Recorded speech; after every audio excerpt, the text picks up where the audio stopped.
It has been a tumultuous week in BC politics after BC United leader Kevin Falcon made the bombshell announcement to suspend his party's campaign and back BC Conservative leader John Rustad.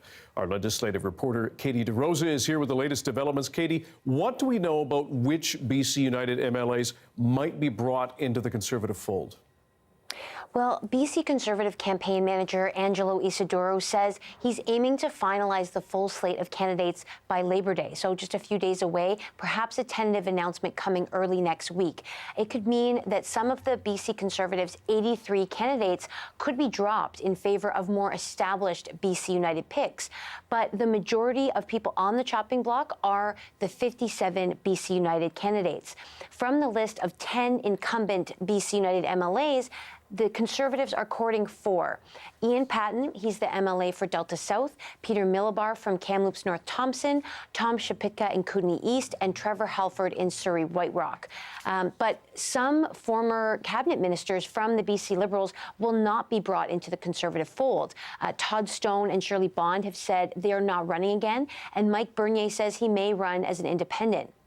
Another BC United candidate, Megan Bream, she was running in Esquimalt-Colwood. She says she rejected an offer from the Conservatives to join their slate.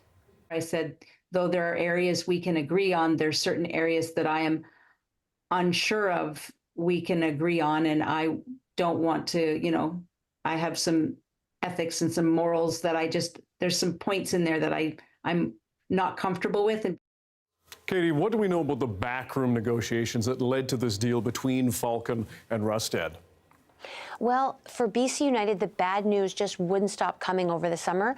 There was MLA defections, poor polling numbers, and dismal donations. So under this backdrop, Falcon was facing pressure from the business community to avoid splitting the right. And so that's why he tasked Caroline Elliott, that's the party's former vice president, his sister-in-law, to reach out to the BC Conservatives. So Conservative campaign director Angelo Isidoro and Elliott met at the Brown Social House in North Vancouver Sunday night and talked about how a possible deal would work.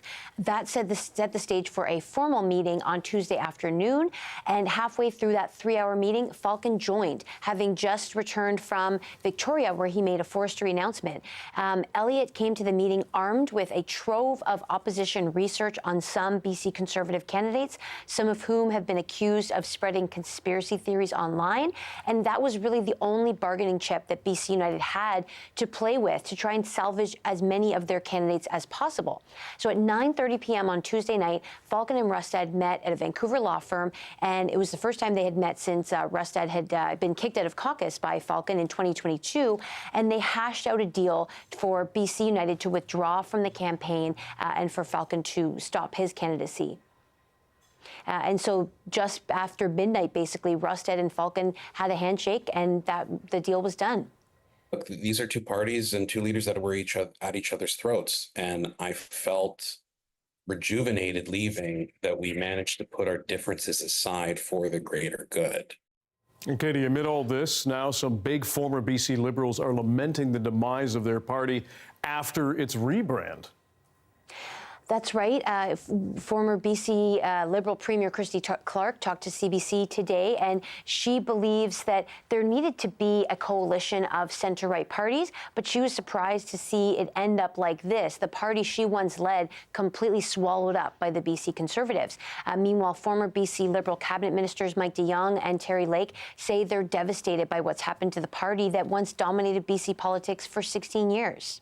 The people that made the decisions, and in this case, Kevin Falcon was very much at the forefront of the decision to change the name of his party, will now be held and have been held accountable, and people have reflected on that, and the results speak for themselves. Now, the deadline for candidates to change parties or declare as independents is September 28th, and the election is October 19th.